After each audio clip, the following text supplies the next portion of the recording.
लिख ले वो गोरी मोर पता ठिकाना, नाम ही सुखदेव तोर हो गया दीवाना। लिख ले वो गोरी मोर पता ठिकाना, नाम ही सुखदेव तोर हो गया दीवाना। तोर बिना पागल हो गया ना, पूछते पूछते अबे वो रानी पारा पानी गाँव।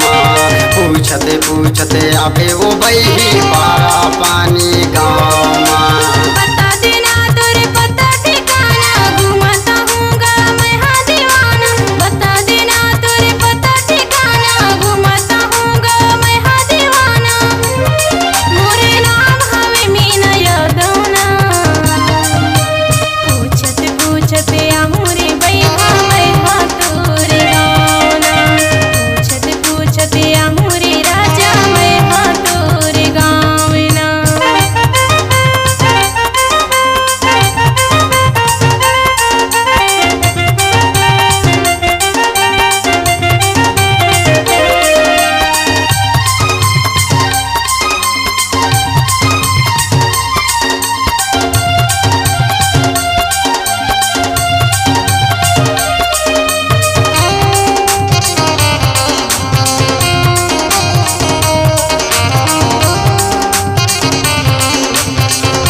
हवे वो रानी मैनवानी मोरे थाना। तोर माया माँ बहा बन के गावत रहे थो गाना।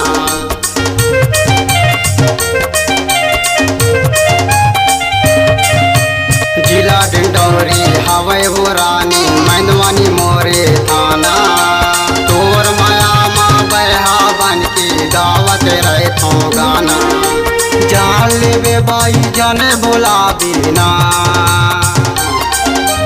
पूछते पूछते अबे वो रानी पारा पानी गाँव। पूछते पूछते अबे वो बही पारा पानी गाँव।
दीवाना हो गए वो रानी कैसे करो तंगा।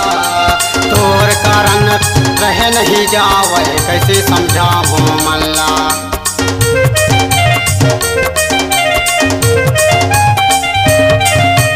पगला दीवाना हो गए वो रानी कैसे करो तंगा।